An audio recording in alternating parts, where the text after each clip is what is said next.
കൂട്ടബലാത്സംഗത്തിനിരയായ യുവതിക്കെതിരെ ഭർത്താവിന്റെ മാതാപിതാക്കൾ പരാതി നൽകിയിട്ടുണ്ടെന്ന കാര്യം പറയുന്നതിനിടെയാണ് CPM ജില്ലാ സെക്രട്ടറി കെ രാധാകൃഷ്ണൻ ഇരയുടെ പേര് പറഞ്ഞത്.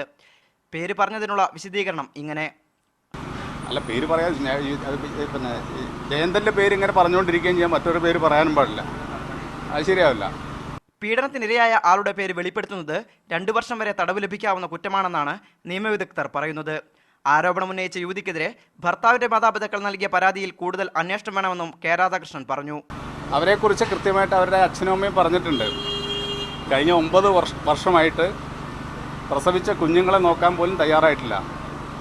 അവരെ വകവരുത്താൻ വേണ്ടി ഗൂഢസംഘത്തിനെ അല്ലെങ്കിൽ കൊട്ടേഷൻ സംഘത്തിനെ വെച്ചിട്ടുണ്ട് എന്ന് പറഞ്ഞ് അവർ മുളമുത്ത മെഡിക്കൽ കോളേജ് പോലീസ് സ്റ്റേഷനിൽ പരാതി കൊടുത്തിട്ടുണ്ട്. ആ പരാതിയെ അന്വേഷിച്ച സമയത്ത് ആ കുട്ടികൾ പോലും അച്ഛനും അമ്മയോടെ കൂടെ പോകാൻ തയ്യാറാകുന്നുണ്ട്. അപ്പോൾ ആ രീതിയിലുള്ള കാര്യങ്ങളൊക്കെ അപ്പുറത്ത് നടക്കുന്നുണ്ട്. അത് സംബന്ധിച്ചൊക്കെ കൂടുതൽ അന്വേഷണം നടത്തേണ്ടതാണ്. കെ രാധാകൃഷ്ണൻ പറഞ്ഞു. മീഡിയ 1 തൃശൂർ.